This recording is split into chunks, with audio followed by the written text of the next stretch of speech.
ఛత్తీస్గఢ్లో జరిగిన ఎన్కౌంటర్లో మరణించిన మావోయిస్టుల సంఖ్య ఇంకా పెరుగుతోంది. ఈ ఉదయం ఛత్తీస్గఢ్లో జరిగిన ఎన్కౌంటర్లో 12 మంది మావోయిస్టులు చనిపోయారంటూ వార్తలు వచ్చాయి. ఎంతోమంది మావోయిస్టులు గాయపడ్డారు. మృతుల సంఖ్య ఇంకా పెరిగే అవకాశం ఉంటుంది అని తెలిసింది. అయితే ఇప్పుడు ఆ మృతుల సంఖ్య ఇంకా పెరిగింది. ఛత్తీస్గఢ్లో జరిగిన ఈ ఎన్కౌంటర్లో ఇప్పటివరకు 31 మంది మావోయిస్టులు చనిపోయినట్టుగా తెలుస్తోంది. మరి 2 జవాన్లు కూడా మృతి చెందినట్టుగా తెలుస్తోంది. మరికొంతమంది గాయపడిన మావోయిస్టులు అటవీ ప్రాంతంలోకి వెళ్ళిపోయినట్లుగా తెలుస్తోంది. ఇంకా కూంబింగ్ అక్కడ కొనసాగుతుంది. దీంతో మరణాల సంఖ్య ఇంకా పెరిగే అవకాశం ఉంది అంటూ చర్చ జరుగుతోంది. బీజాపూర్ నేషనల్ పార్క్ సమీపంలో ఎన్కౌంటర్ జరిగింది. భద్రతా బలగాల సెర్చ్ ఆపరేషన్ ఇంకా కొనసాగుతోంది. మావోయిస్టులకు ఇటీవల కాలంలో ఎదురు దెబ్బలు తగులుతూనే ఉన్నాయి. 10ల సంఖ్యలో మావోయిస్టులు ఈ ఎన్కౌంటర్లో చనిపోతున్నారు.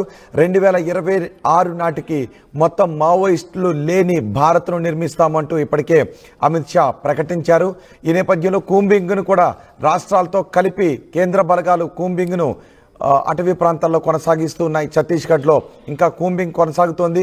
ఛత్తీస్గఢ్లో మావోయిస్టులు ఒక చోట సమావేశమయ్యారు అనే పక్కా సమాచారంతో అక్కడికి భద్రతా బలగాలు చేరుకున్నాయి. డ్రోన్లతో కూడా సెర్చ్ ఆపరేషన్ కొనసాగిస్తున్నాయి.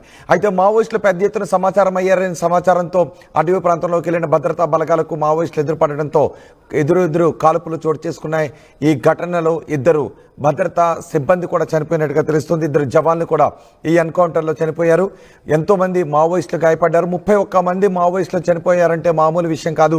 భారీ ఎన్కౌంటర్, కొన్ని గంటల పాటు ఈ ఎన్కౌంటర్ చోటు చేసుకుంది. ఈ ఎన్కౌంటర్లో 31 మంది మావోయిస్టులు చనిపోయారు.